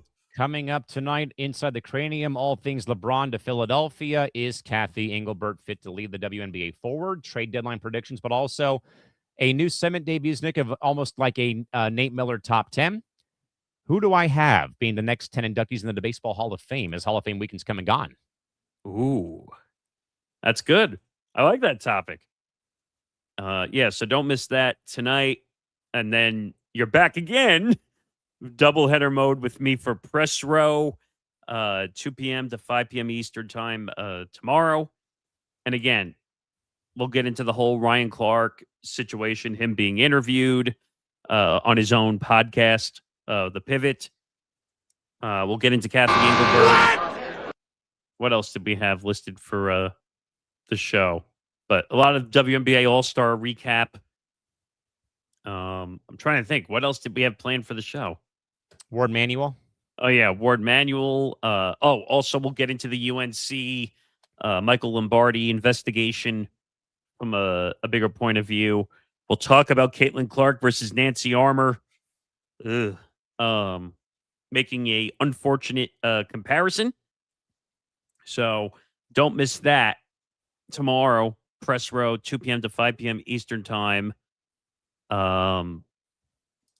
I have to check my... Oh, I forgot to mention the guest. Ah, yes. Thank God we're here. Let me just check here. So Michael McCarthy, the senior media writer for Front Office Sports, has agreed to come on the show live tomorrow, 4 p.m. Eastern time. So actually, you and I are going to have to sit and figure that out.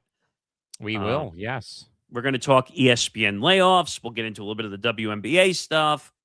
Some other media stuff that's going on in the world. Maybe we'll talk ESPN and NFL Network and all that, and all those moves and everything. And yeah, don't miss that. 4 p.m. Eastern, 1 p.m. Pacific.